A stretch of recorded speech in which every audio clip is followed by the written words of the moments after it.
नमस्कार दोस्तों, स्वागत है आप सभी का आज के हमारे इस सेशन में। आज हम यहाँ पर यूपीएसआई का सिलेबस डिस्कस करने वाले हैं। जैसे कि आप लोग देख पा रहे हैं, थंबनेल भी लगा हुआ है। यूपीएसआई जो नई भर्ती आई है 2025 की, यहाँ पर हिंदी का क्या सिलेबस है और हिंदी में किस तरीके से आपको कंप्लीट कराने वाला हूँ, उसका डिटेल डिस्कस यहाँ पर हम करेंगे। तो एक बार आप लोगों ने लास्ट मेरा वीडियो जरूर देखा होगा, जिस वीडियो में मैंने पूरी जानकारी दी थी यूपीएसआई भर्ती परीक्षा के बारे में।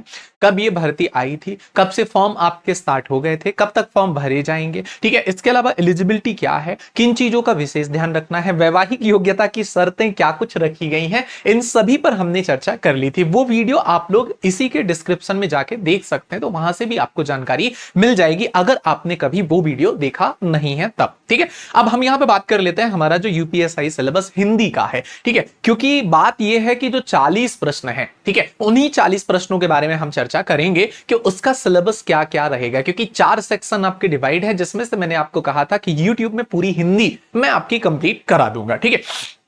बात करते हैं कि आयोग की तरफ से यहां पे आप लोगों के लिए क्या सिलेबस रखा गया। वही जो हमेशा रहता है सिलेबस, वैसे कुछ विशेष नहीं है, परंतु मैं इसको पूरा डिस्क्राइब करूंगा, डिटेल में बता दूंगा। जैसे लिखा हिंदी और अन्य भारतीय भाषाएं, ठीक है, ये है यहां पर सिलेबस के रूप में इसे शामिल किया गया है। इसके अलावा अगर मैं बात करूं, हिंदी व्याकरण का मौलिक ज्ञान है, वर्णमाला है, तत्सम तद्भव पर्यायवाची विलोम अनेकार्थक। अब मैं इनको प्रॉपर क्या कर देता हूं, यहां पर आप लोगों के लिए लिखते जाता हूं, ताकि आपका क्या हो जाएगा, कुछ चीजें ऐसी हैं जो इस पे नहीं लिखी है, लेकिन उनसे भी प्रश्न बने हैं और बनते ही रहे हैं, है ना। हमेशा उनसे प्रश्न बने हैं और आगे भी बनेंगे, ये भी गारंटी है पूरी इस बात की। तो इसलिए मैं यहां पे पूरा सिलेबस आप लोगों के लिए नोट करा देता हूं, आप लोग एक बार नोट जरूर कर लीजिएगा, ठीक है। जैसे सबसे पहले यहां पर अगर हम बात करते हैं सिलेबस के रूप में क्या यहां पर है, तो वर्णमाला आपका रखा गया है, ठीक है। वर्णमाला से आपके प्रश्न जरूर पूछे जाएंगे और बहुत सारे हमेशा पूछे जाते हैं।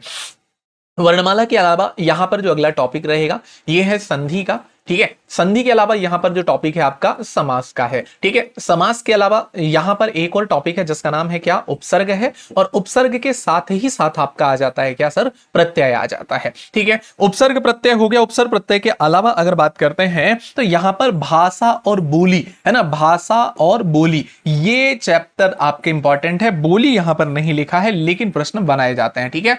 भाषा और बोलियां, ये टॉपिक आपके लिए रहेगा, ठीक है। इसके अलावा क्या है आपका सिलेबस, तो अनेक शब्दों के लिए एक शब्द, ठीक है। अनेक शब्दों के लिए, अनेक शब्दों के लिए एक शब्द, ठीक है। ये भी आपका यहीं पर सिलेबस शामिल है ना, सम्मिलित कराया गया है इसे। इसके अलावा विराम चिन्ह है, ठीक है, विराम चिन्ह है, ये भी हमारे यहां पर है। इससे भी प्रश्न हमेशा देखे गए हैं, है ना। इसके अलावा मुहावरे व लोकोक्ति, क्या है, मुहावरे व लोकोक्ति, ये टॉपिक हो जाएगा हमारा, है ना। मुहावरे लोकोक्ति ऐसा है कि एक बार अगर आपने कभी रीड कर लिया है तो फिर वो प्रश्न आपके कभी गलत होने वाले नहीं है, ठीक है। तो प्रयास करिएगा कि मुहावरे और लोकोक्ति में जितनी चीजें मैं आपको सीट के रूप में उपलब्ध करा दूं तो वो आप कंप्लीट करते जाइएगा, ठीक है। इसके अलावा हम बढ़ते हैं यहां पर, जैसे है एक सबसे बड़ा टॉपिक जो यहां पे आपके ऐड है, जिसका नाम है शब्द भेद, ठीक है। अब देखो शब्द भेद जो है आपका, ये कुछ अलग अलग भागों में क्या कर दिया जाए, विभाजित कर दिया जाए,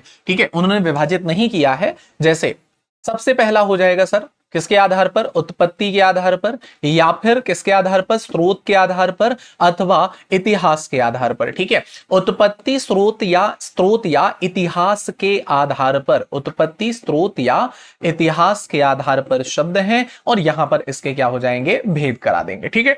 ये हो गया पहला प्रकार। दूसरा प्रकार हम चलते हैं, दूसरे प्रकार में यहां पर क्या कहा जाता है, तो दूसरा प्रकार कहता है व्युत्पत्ति के आधार पर। किसके आधार पर, व्युत्पत्ति के आधार पर, ठीक है। या फिर अगर हम यहां पे कह दें किसके आधार पर, रचना के आधार पर, है ना, या फिर बनावट के आधार पर, व्युत्पत्ति रचना या बनावट के आधार पर, है ना, व्युत्पत्ति रचना या बनावट के आधार पर शब्द हैं और इनके हमारे कुछ अलग भेद हैं।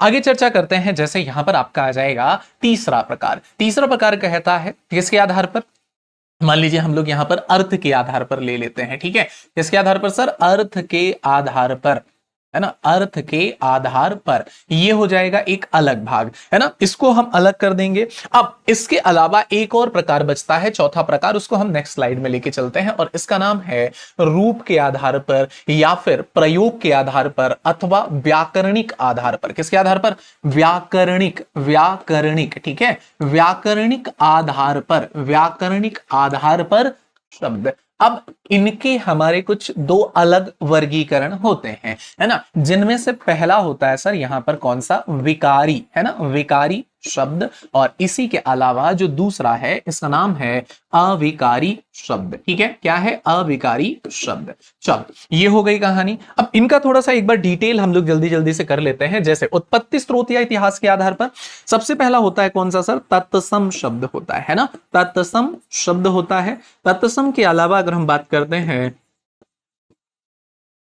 तद्भव शब्द होता है। ठीक है, देशज होता है। ठीक है, विदेशज होता है। और अंत में एक आ जाता है यहीं पर कौन सा, संकर शब्द। चलिए ये डन है ना। अब व्युत्पत्ति, रचना या बनावट के आधार पर सबसे पहला होता है कौन सा, रूढ़ शब्द। ठीक है, रूढ़ के बाद में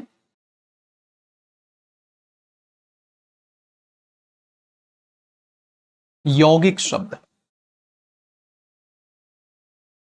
और तीसरे नंबर पर आएगा योग रूढ़ शब्द। ठीक है, ये नोट कर लीजिएगा, आपको एक साथ हो सकता है आसानी से मिलेगा नहीं, है ना। फिर अर्थ के आधार पर हम बात करते हैं तो सबसे पहला हो जाएगा एकार्थी शब्द, अनेकार्थी शब्द, पर्यायवाची या समानार्थी शब्द। ठीक है, विलोम या विपरीतार्थक शब्द। ये हो गया साहब कंप्लीट, है ना। अब हम चलते हैं विकारी के साथ में। तो विकारी के जो यहां पर हमें भाग पढ़ने हैं, ये पढ़ने हैं किसके साथ में, संज्ञा पढ़ेंगे, सर्वनाम पढ़ेंगे, धातु आएगा, क्रिया शब्द है ना, फिर आएगा लिंग शब्द, वचन शब्द, काल आ जाएगा, इसी में पढ़ लेंगे साथ में ही, है ना, कारक इसी में पढ़ लेंगे। और एक अलग टॉपिक है उसको हम इसी के अंतर्गत रख लेते हैं, वाच्य रख लेते हैं। अब अविकारी जो शब्द हैं इनका जो दूसरा नाम है, इन्हें अव्यय कहा जाता है। क्या कहा जाता है सर, अव्यय कहा जाता है। ठीक है, अब अव्यय में भी अगर मैं बात करूं ना, अव्यय की भी अगर मैं बात करता हूं तो समझिएगा, अव्यय कुल चार प्रकार से होते हैं। सबसे पहला कौन सा, क्रिया विशेषण अव्यय। ठीक है, पहला क्रिया विशेषण अव्यय। ठीक है, फिर संबंध बोधक अव्यय। क्या है, संबंध बोधक अव्यय। फिर समुच्चय बोधक अव्यय। फिर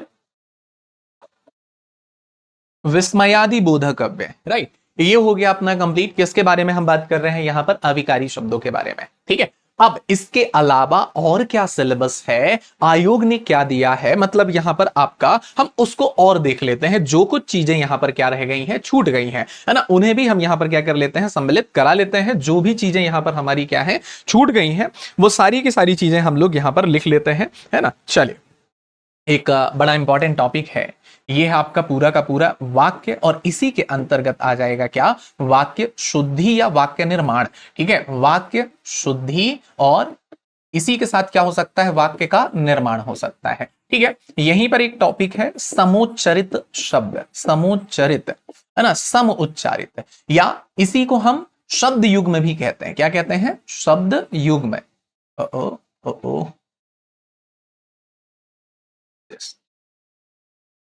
हाँ जी, चलिए ये हो गया, शब्द युग्म हो गया। ठीक है, अभी और भी टॉपिक जो हमारे यहां पर छूट रहे हैं, हम उन्हें भी यहां पर क्या करा लेते हैं, सम्मिलित कराते चलते हैं। ठीक है, जैसे अगर हम बात करते हैं यहां पर क्या आ जाएगा, एक इंपॉर्टेंट टॉपिक है, जैसे एक साथ चलेगा, ये आएगा रस, इसी के साथ आएगा छंद, और छंद के साथ ही क्या पढ़ लेंगे आप, अलंकार पढ़ लेंगे। ठीक है, और अगर अलंकार है तो यहीं पर हम काव्य भी पढ़ेंगे, और काव्य आएगा तो साथ ही साथ क्या आ जाएगा, काव्य गुण भी आ जाएंगे। ठीक है, काव्य गुण आएगा तो क्या आ जाएगा, शब्द शक्ति भी आ जाएगी, है ना, शब्द शक्ति भी आ जाएगी। तो ये टॉपिक हमारे यहां पर और भी क्या होते जाएंगे, ऐड ऑन होते जाएंगे, है ना। इसके अलावा प्रसिद्ध लेखक, प्रसिद्ध जो लेखक हैं, है ना, या फिर अगर हम बात करते हैं क्या है, कवि हैं, ये भी आएगा। ठीक है, फिर इसके बाद हिंदी के प्रमुख सम्मेलन, जितने भी हिंदी के सम्मेलन हुए हैं, है ना, हिंदी के सम्मेलन, किस किस जगह पर हुए हैं, उन सभी सम्मेलन के बारे में, अभी कौन सा सम्मेलन हाल में होने वाला है ना, कौन सा सम्मेलन हुआ है, इन सभी चीजों के बारे में हम यहां पर क्या करेंगे, चर्चा करेंगे। पूरा का पूरा हमारे यहां पर ये सम्मिलित रहेगा। ठीक है, जैसे और अगर चर्चा करें तो हिंदी भाषा के पुरस्कार, हिंदी भाषा के पुरस्कार, ठीक है, ये हो जाएगा। इसके अलावा अगर हम चर्चा करते हैं हिंदी साहित्य का इतिहास, बहुत ज्यादा डिटेल में इसमें नहीं पढ़ना है आपको, सामान्य रूप में, है ना। साहित्य हो गया, और हिंदी भाषा का विकास, बोलियां हमने पहले शामिल करा ली हैं, पत्र पत्रिकाएं हैं कुछ, है ना। इसके अलावा विविध, जो भी छूटता है वो आ जाएगा, यहीं पर हमारा गद्य आएगा और पद्य आएगा। ठीक है सर, तो इतने सारे टॉपिक्स हैं जो कि हमारे यहां पर क्या किए गए हैं, जोड़े गए हैं, है ना। कुछ भी ऐसा नहीं बचा है कि जो छूटा हो, लगभग सारी चीजें यहां पे हमने क्या करा दी है, सम्मिलित करा दी हैं। ठीक है, चलिए जैसे वाक्यांशों के लिए एक शब्द है, अनेक शब्दों के लिए एक शब्द वगैरह, वो सब भी हमने यहां पर क्या करा दिया है, आपका सम्मिलित करा दिया है। तो ये पूरा का पूरा आपका सिलेबस है। बहुत सारी चीजें आपके यहां पर इसमें भी नहीं दी हुई हैं। ठीक है, जैसे हमने हिंदी की भारतीय भाषाएं, भाषा के साथ बोली कर लिया, व्याकरण का मौलिक ज्ञान तो पूरा व्याकरण ले लिया है, वर्णमाला है ही है, तत्सम तद्भव, है ना, पर्यायवाची विलोम, अनेकार्थक वाक्यांशों के लिए एक शब्द, भिन्नार्थक शब्द, अशुद्ध वाक्यों को शुद्ध करना, एक ये जो लिखा है अशुद्ध वाक्यों को शुद्ध करना, इसको हम अलग से एक चैप्टर के रूप में पढ़ते हैं, और इसका नाम है, हम यहीं पे लिख देते हैं, शुरुआत में ये लिखते हैं, है ना, बिल्कुल यहीं पे आता है। इसका नाम है वर्तनी शुद्धि। क्या है, वर्तनी शुद्धि, ये एक चैप्टर होता है। ठीक है सर, तो इस प्रकार से देखिएगा, इससे ज्यादा चीजें आती हैं परीक्षा में, इसलिए मैंने यहां पे सिलेबस डिकोड कराया है आपके लिए, है ना। फिर क्या बचा आपका यहाँ पे, लिंग वचन काल कारक सर्वनाम विशेषण क्रिया काल वाच्य अव्यय उपसर्ग सब हो गया, प्रत्यय हो गया, संधि समास विराम चिन्ह, फिर मुहावरे लोकोक्ति, रस छंद अलंकार, अपठित गद्यांश, कवि लेखक, रचनाएं, हिंदी भाषा में पुरस्कार और विविध। इससे ज्यादा चीजें आती हैं, बता दे रहा हूं आपको, है ना। हो सके तो आप लोग इसको प्रॉपर क्या कर लीजिएगा, नोट कर लीजिएगा, है ना। प्रयास करिएगा कि पूरा का पूरा आप लोग यहां पर इसको लिख लें, किसी भी प्रकार से ऐसा ना हो कि आपका छूट जाए, रह जाए। ठीक है, और अगर आपको ये सेशन पसंद आया हो, क्लास अच्छी लगी हो, तो एक बार कमेंट करके हमें जरूर बताइएगा।